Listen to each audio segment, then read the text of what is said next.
Good morning, bonjour à tous. Guten Morgen, salamat pagi. It's a great pleasure to be here. So I have an interesting topic today, digital ethics. It sounds like I would speak for the next 3 hours or 30 seconds, depending on how quick I would be about this. So my work as a futurist is an interesting angle, but today I will try to focus more on being a nowist, what Joey Ito called a nowist. This is really about today. And I will also try to look at the important things. I'm going to ask more questions than provide answers. So that may be a little bit frustrating, but questions are becoming more important now. So what are ethics actually? And it's interesting, I used to be a student of theology. I'm not religious, but ethics are kind of about beliefs, right? Assumptions, principles, moral code. And your morality is a strange thing when you think about it, especially today, as we're all interchanging and becoming global citizens. But the bottom line is really that technology does not have ethics. Now, I've worked in the technology business for a long time. I used to be a musician and producer, and then I went on the internet. It's quite clear, if we're looking around, technology is self-enforcing, self-perpetuating, self-empowering. If you give a computer a bunch of CPUs, it will put them inside and just create more power, right?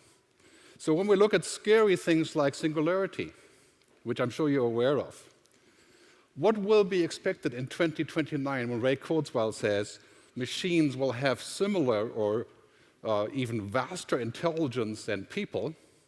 What's going to happen to ethics? What's going to happen to beliefs, to things that are not numbers? Right? Because, whether we like it or not, we don't think in numbers. Right? We're much more complex than that. So when you're looking at what's happening in the next couple of years, these trends that are called combinatorial, they're vastly accelerating, and pretty much everything will depend on ethics. How will you decide if it's correct how Google is using information, or Facebook, or how your thermostat talks to your insurance company, how people know how much beer you drink, what cigarettes you smoke, if you smoke, where you smoke, how you smoke, what you smoke? That's an interesting angle for the future, because ethics and principles really are sort of a roadmap for us. This is the Google map of my location. You can find this out, it's very interesting. And then I look at this and I'm saying, oh, Google is really tracking my every single step, along with Apple, as we've seen earlier. Is this creepy, or is it useful? That depends on your ethics, on your beliefs. Lots of us find this really important. But then we look at future technologies, like being able to have nanobots in your bloodstream to fix your cholesterol. Is that creepy, or is it good? Is the idea of having the internet on your iris, or on Google Glass, or inside of your head, is that a good idea? Many of us would say, yes, clearly I can be a better TED talker if I have embedded intelligence. Right? But is that really a good thing? So I was in Japan a few years ago, and I ran across this in a Buddhist garden. And they, of course, they are the Rotarian principles, right? But these are some of my principles, my ethics: truth, fairness, goodwill, friendship. The last one is important: benefit to all. And it's kind of interesting when you look back at the history of the internet, right? Google says, don't be evil. Google today says, evil is hard to define. Right? Is that a benefit for all, or is it intentional or not? Are they ethical or unethical? It's a very difficult question. Right? But why are ethics important? Privacy holds a key to that discussion. Privacy versus security. The director of the FBI says that what Apple is doing right now, allowing people to hide behind encryption on the new iPhones, allegedly, should be forbidden. And the director of GCHQ says privacy has never been an absolute right. And President Obama says, I think it's important to recognize you can't have 100% security and also have 100% privacy. I think what he's saying is that we're going to have 100% security and 0% privacy. So those are really interesting ethical questions. And then we have powerful new intermediaries. These are the servers of Facebook. And did you know that there's 15 people running the Facebook news feed that 1.3 billion people see? There's a huge algorithm and 15 people. So you have to ask the question, what are their ethics? Do they have any? Right? I think they do, but it's hard to tell. I mean, they have a huge amount of control over our lives, right? But who are they? What are they bound to? Almost every decision in technology has now ethical implications. I mean, every time you turn around, you say, like, one day, this is cool, but is it a good thing? Should we be doing this? The FBI using planes, or the CIA also, to spy on people's phone calls on a regular basis, as this slide shows, called the dirt box on a plane. Right? Should we really leave ethical decisions to those that control access, or platforms, or tools, or apps, or websites? Is that a good idea? Well, it depends on who it is, right? I mean, this is not a black or white question, but technology is progressing at warp speed, right? Not like us who are like this, right? Because we are human, we cannot progress at warp speed.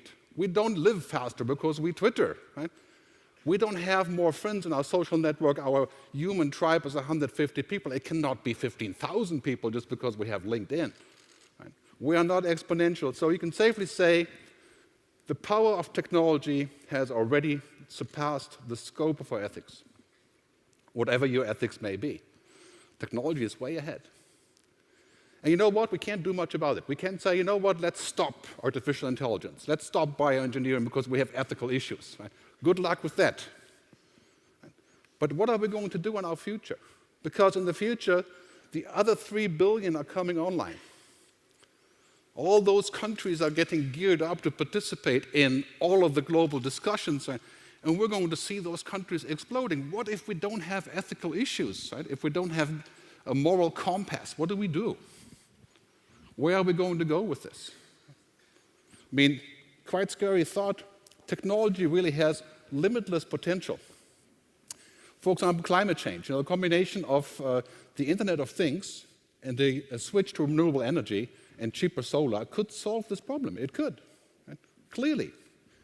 So big data, right? Data in the cloud. This is the newest hot thing after social media. You know, there always has to be a tagline for people so they can invest in interesting speakers. But should humans themselves become technology? Should we think of ourselves like this? An open head to be augmented, to be fitted into a future, to make our heads more like machines because machines can then easier read our heads. Right? I think it comes down to this, right? In the end, we weren't downloaded, we were born. Right? And do you know what? There's a lot of people who wish that we could be downloaded. Right? This is the interesting twist. Are we going to be allowed to have real children, you know, in a body 20 years from now? I mean, we're talking about science fiction here, right? But almost everything that can be digitized or automated will be digitized and automated. Music, films, health records, banking. It just goes on like this. What will happen to serendipity, discovery, chance, mystery, inefficiency, right? Is it good to be inefficient? Well, clearly it's human. If we're going to be measured against efficiency, we wouldn't have to exist. It wouldn't be necessary because we are utterly inefficient. Right? What we're seeing here in all of these trends like advertising and ordering on the iPad and dropping your bag into the bin rather than talking to people, right? What's going to happen to mystery? What's going to happen to the human part that is not like a machine? Right? What is going to happen to things that are not in the cloud? Because now we have intelligent personal assistants like Siri and Cortana and other 50 of them. Right? And everything you say to Siri is recorded in the cloud, and the cloud knows if you're slightly drunk or nervous or German. Right? So remote-controlled, identical people, is that what it comes down to? Right? Is the future going to be the utter belief in technology? Right? Saying that, you know, technology can fix anything, you know? We have a climate change problem, so we geoengineer. Right? I have a problem with drinking too much, I print a new liver. Right? I mean, is that really going to be our future?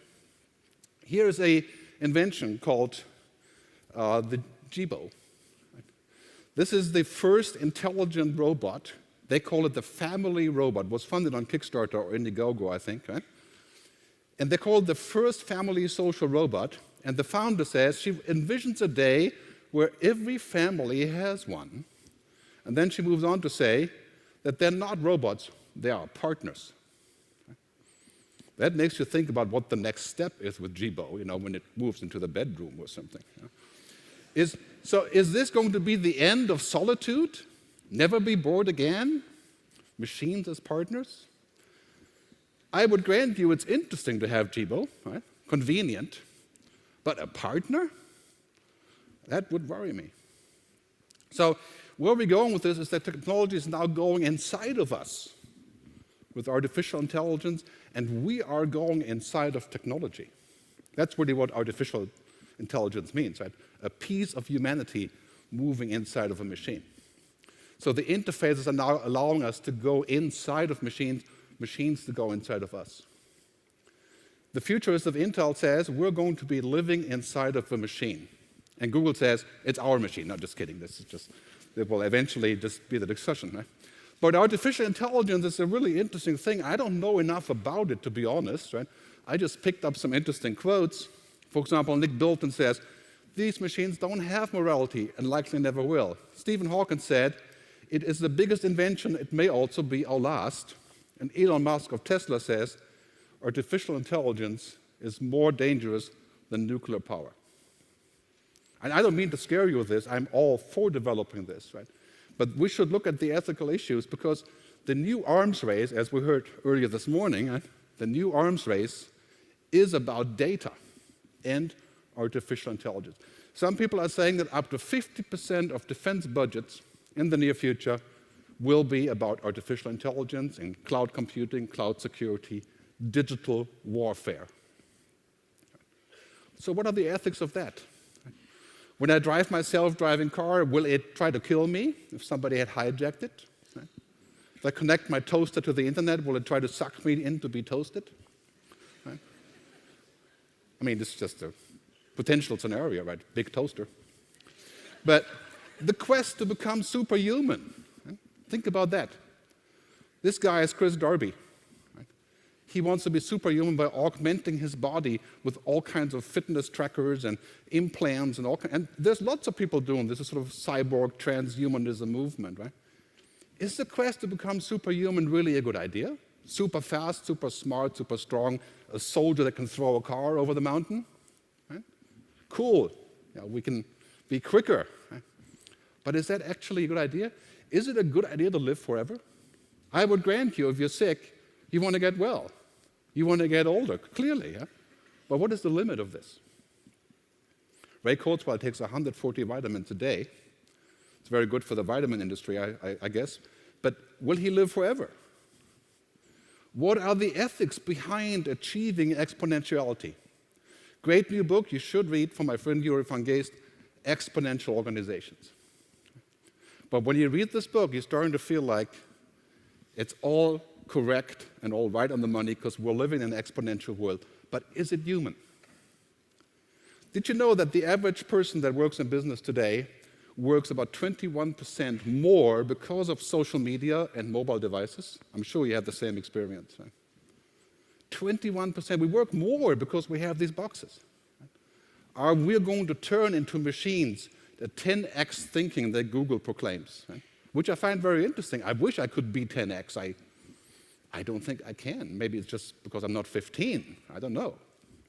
But what are the limits? What are the limits of abundance, as Peter Diamandis says, that we're moving to the age of abundance?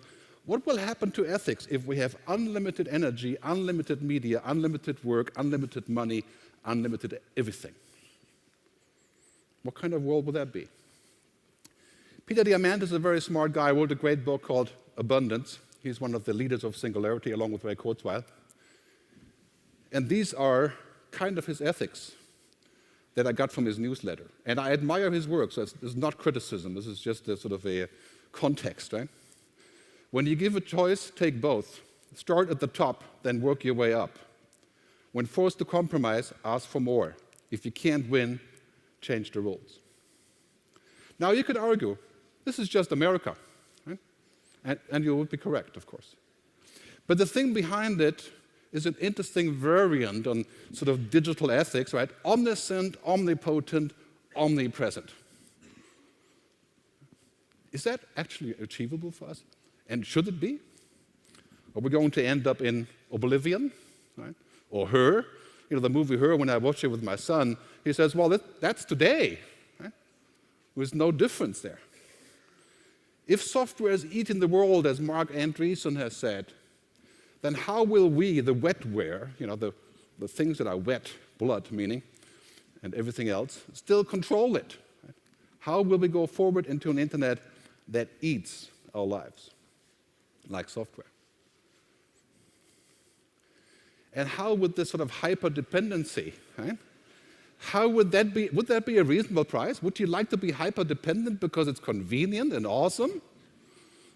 Well, many people would argue, who gives a damn, right? It works, it's great, it's free. How can it be any better? And then this futurist, Gray Scott, says we are going to be literally what we create. That is referred to sometimes as playing God. I don't know if you believe in God, I could care less really, but it's an interesting angle. We create a kind of a digital feudalism. Right? We can be created, we can be made, we can be unmade. Right? Clearly, this is hell then, right? Hell and heaven. Depending how you look at it, it's hell then. It's a very interesting theme that has emerged on the internet, because now the key question online is no longer going to be about how we can do something or if. Because when you look around technology, the question, the answer is always going to be, yes, we can do this. We can go into your bloodstream. We can fix the weather. We can solve climate change. Yes, the answer is yes, sooner or later. Now the new question is going to be, why? We have to ask the question why, and who, and how, and when. And this is an ethical question. Because the worst thing can happen to us is a kind of machine thinking, turning us into an extension of the OS. And if you look at some kids, that already has happened, right? Because you're essentially an extension of your mobile rather than the mobile being an extension of you. And the prohibition of that would be useless. I mean, you can't just say, well, you shouldn't do this because, you know, we have ethical considerations. We need a balance. We need some sort of balance that says, okay, we need to pursue humanness and technology, right? Both. So allowing inefficiency, driving efficiency. We need both. We don't need either or. And the whole discussion about Google here in Europe is about this, right? It's about the counterbalance, those two things. Right? And I call this, on one hand, exponential. That's about velocity, power, the network effect.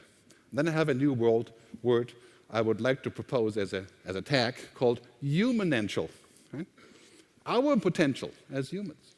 It's about depth, meaning, self-realization. Right? Those things are converging. And sometimes I call this the humorism rather than the algorithm. What is that going to be? What is our ethic about the humorism? And this slide is from the World Future Society talking about artificial intelligence. It puts down 3 simple rules, which are like the rules of robotics, already mentioned in various discussions. And I agree with it. Humans should not become technology. Should use technology. Humans should not be subject to dominant enforcement by artificial intelligence or artificial general intelligence. And humans should not fabricate new creatures, which you think is bizarre. That is being looked at. It's actually very real. And to find a balance, one thing is for certain, we need to go beyond fear. Fear of technology, fear of artificial intelligence, fear of ourselves in the end, because this is what it comes down to. Without a stronger focus on digital ethics, we may very well be facing an extinction threat by our own inventions. And here's a quote on this that you may recognize. Open the pod bay doors. Sorry, can we get the sound up, please? Open the pod bay doors, Hal. I'm sorry, Dave. I'm afraid I can't do that. Where the machine is actually in control of what we can and cannot do. Thanks very much for listening.